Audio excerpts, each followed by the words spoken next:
Sunday వస్తే almost మన పని అవ్వడానికే చాలా లేట్ అవుతుంది. నాకైతే సండే అసలు పని ఓడవదు. ఎందుకంటే రోజు మార్నింగ్ తొందరగా లేస్తాము. సండే ఒకరోజు కాబట్టి కొంచెం లేట్‌గా లేసేసరికి పనులన్నీ చాలా లేట్‌గా అయిపోతాయన్నమాట.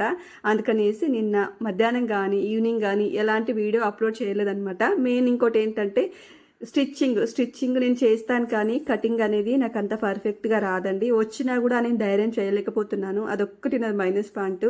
ఎందుకో అంత మళ్ళీ బ్లౌజులు పాడైతాయేమో, కస్టమర్స్ రారేమో అనే ఉద్దేశంతో నేనైతే కటింగ్ చేయను. మాస్టర్‌కే ఇస్తాననమాట. ఇంకా చాలామంది అయితే నాకు కటింగ్ వీడియోస్ పెట్టమని అడుగుతారు. ఎందుకంటే పాపం తెలియదు కదా! అందుకని ఈ వీడియో చూస్తే వాళ్ళకి అర్థమైతది. ఎందుకంటే నాకు కటింగ్ అడగకండి ప్లీజ్. కటింగ్ అయితే రాదు. నేను మాస్టర్ దగ్గర చేయించుకొని ఒకే కస్టమర్‌వి 4 ఉన్నాయన్నమాట. ఆ బ్లౌజులు నేను సైజుని బట్టి కట్ చేయించుకుంటాను. కటింగ్ కొంచెం తెలుసు కాబట్టి ఆ సైజుని బట్టి నేను కట్ చేసుకుంటానన్నమాట.